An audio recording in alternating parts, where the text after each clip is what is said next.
غني طالبان ته څه وخت له پاکستان راوځي. ولسمشر غني وایي که طالبانو د بندیانو په خوشي کولو غږېږي نو افغان حکومت هم شرطونه لري. ښاغلی غني نن سې شنبه ننګرهار ته د سفر پر مهال یوې غونډې ته وویل هغه وخت چې روغه کوئ او مذاکرات وکړئ نو یو خوا هر څه مه غواړئ، که په بندیانو غږېږي نو موږ هم شرطونه لرو.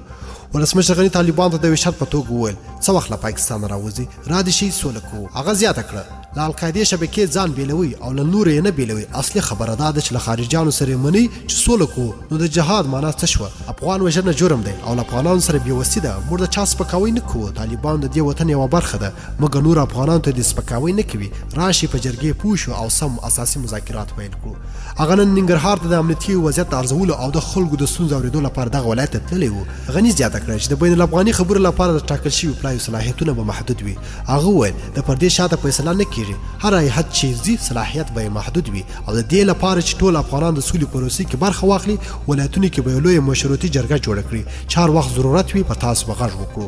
ولسمشر غني په داسې مهال داسې څرګندونې کوي چې تېره شنبه امریکا او طالبان په دوحه کې د افغان سولې په اړه تړون لاسلیک کړ.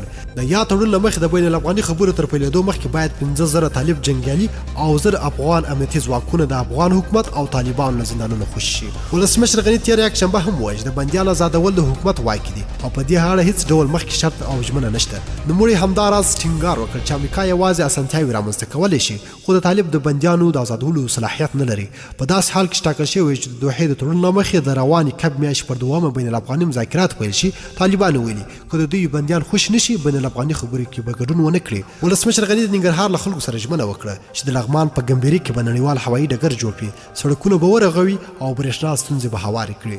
ډېره مننه چې ویډیو مې سره تر پای وکتل. کوم خوښ شوي لایک کړئ، کوم چینل نوی سبسکرایب کړئ چینل سبسکرایب کړئ. تر بیا او بلې ویډیو د الله په امان.